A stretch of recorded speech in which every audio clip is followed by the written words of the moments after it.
Salam saudara pemirsa, sampai jumpa kembali kami dalam program Berita Pengharapan. Saudara pemirsa, saya mengajak kita hari ini untuk mengerti sesuatu. Kalau sudah melihat penghalang dalam jalan hidup saudara sekalian, jangan menyerah. Karena nanti di balik semua penghalang itu ada sesuatu yang Tuhan sediakan bagi saudara-saudara sekalian. Mari kita berdoa sebelum kita lebih jauh mendengarkan firman Tuhan ini. Bapa, dalam nama Yesus kami bersyukur karena Tuhan mau mengajar kami hari ini supaya kami menjadi pribadi yang tidak pernah mengenal menyerah. Karena sampai kami mendapatkan segala sesuatu yang luar biasa yang Tuhan siapkan di balik segala persoalan yang kami lewati. Dalam nama Yesus, haleluya, amin. Saudara pemirsa, mari kita membaca kitab kita dari Perjanjian Lama. Kitab Nabi Yesaya pasal 45 ayat 2 dan 3. Yesaya 45 ayat 2 dan 3, demikian bunyi firman Tuhan, Aku sendiri berjalan di depanmu dan hendak meratakan gunung-gunung. Aku hendak memecahkan pintu-pintu tembaga dan mematahkan palang-palang besi. Aku akan memberikan kepadamu harta benda yang terpendam dan harta kekayaan yang tersembunyi, supaya engkau tahu bahwa akulah Tuhan Allah Israel yang memanggil engkau dengan namamu. Haleluya. Saudara sekalian, mari kita perhatikan betul ayat firman Tuhan ini. Disebutkan ada penghambat, mula-mula itu gunung-gunung. Banyak gunung. Sudah itu kemudian pintu-pintu tembaga. Pada waktu itu pintu gerbang yang terkuat adalah tembaga. Dan kemudian apa? Berikut lagi palang-palang besi. Pintu juga bukan cuma satu penghalangnya. Pintu-pintu tembaga. Kemudian palang itu palang-palang besi. Sudah perhatikan sini muka saya. Karena ini berguna untuk seluruh kehidupan kita. Sudah perhatikan, penghambat mula-mula adalah gunung-gunung. Tidak bisa kebayang itu. Gunung tinggi menghalangi jalan kita. Tetapi sesudah menang melewati gunung-gunung, sekarang pintu-pintu tembaga. Haleluya. Saya paling senang dengan firman Tuhan ini. Sekarang pintu yang tertutup. Tetapi sudah menang melewati pintu tertutup, kemudian ada penghalang lain. Makin kecil, makin kecil, makin kecil. Itu sebabnya pesan saya hari ini ialah mari menang mengatasi segala masalah yang paling berat dalam hidup saudara sekalian. Sudah melihat Daud, ya. Penghalang dalam hidupnya tidak bisa kita bayangkan. 15 tahun dia nyaris berkali-kali hampir mati terbunuh. Tetapi Tuhan selamatkan dia. Karena dia sudah menang menghadapi hal yang pertama. Saya tahu apa hal pertama? Dia ditombak sama itu mertuanya. Dia bisa mengelak. Bukan dia bisa mengelak, Tuhan yang membuat dia bisa melewatinya. Sehingga sampai terakhir, ya, ketika perkemahannya di bumi hanguskan di Siklak, itu terakhir. Ya, setelah itu kita tidak pernah mendengar lagi ada masalah dalam kehidupan Raja Daud. Itu luar biasa, saudara sekalian.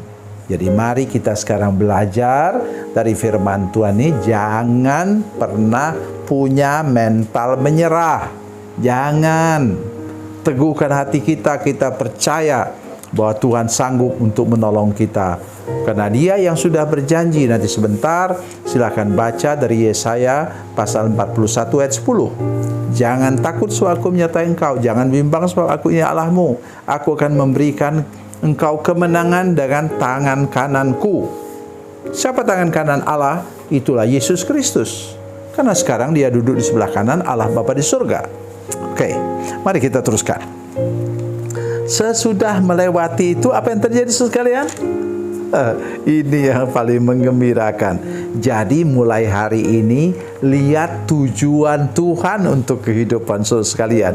Jangan lihat persoalan. Jangan. Ya, lihat ayat yang kedua, ayat 3. Aku akan memberikan. Kenapa kata akan? Aku akan memberikan. Saya mau lagi untuk kita belajar bersama-sama lebih dalam dari firman Tuhan. Sudah lihat.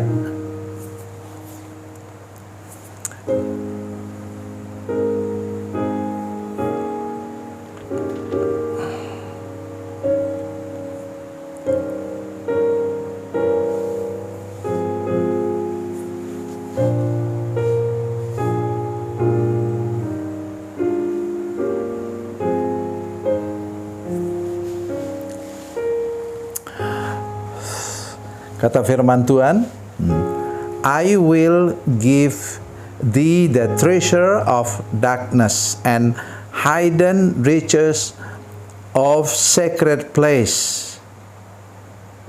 I will. Tidak pakai kata shall di sini. Kenapa demikian? Kata will itu bicara tentang bahwa ada bagian usaha saudara sekalian. Jadi bukan hanya anugerah Tuhan, bukan. Di bagian ini dikatakan bahwa aku akan memberikan kepadamu harta benda yang terpendam dan harta kekayaan yang tersembunyi, supaya engkau tahu bahwa akulah Tuhan Allah Israel yang memanggil engkau dengan namamu. Mari kita sungguh-sungguh mengerti ini. Sesudah hambatan 1, hambatan 2, hambatan 3, Tuhan melihat keteguhan hatimu, kesungguhanmu untuk bekerja, berjuang, dan kemudian Dia siapkan harta karun dan harta terpendam. Harta terpendam itu bicara tentang barang tambang. Oh, saudara-saudara sekalian, ya, jangan kaget nanti kalau Tuhan memberikan pada saudara harta benda yang terpendam, misalnya emas 1 kilo. Ya, saudara katakan, mustahil. Jangan pernah katakan mustahil, saudara sekalian. Oleh karena saudara sudah melanggar firman Tuhan dari Lukas 1 ayat 37. Bagi Allah tidak ada sesuatu yang mustahil. Jadi mari kita belajar percaya hari ini. Mari kita punya semangat juang yang tinggi, punya keteguhan hati untuk melewati semua hambatan. Kalau sudah tahu bahwa sudah anak Tuhan, sudah milik Tuhan, apalagi sudah hamba Tuhan, mari teruskan perjalanan. Dan nanti di ujung jalan, saudara akan menerima segala sesuatu yang terbaik daripada Tuhan. Tuhan Yesus memberkati, Tuhan Yesus baik. Mari kita berdoa. Bapa, dalam nama Yesus, terima kasih banyak Tuhan untuk firman-Mu yang luar biasa kami dengar hari ini. Kami berdoa supaya semua pemirsa, laki-laki, perempuan, semua sampai kepada anak-anak, mulai hari ini punya semangat juang dan tidak pernah mengenal menyerah menghadapi segala tantangan dan persoalan hidup ini. Karena di ujung jalan kami akan menerima segala yang terbaik yang datang daripada Tuhan. Dalam nama Yesus, haleluya, amin.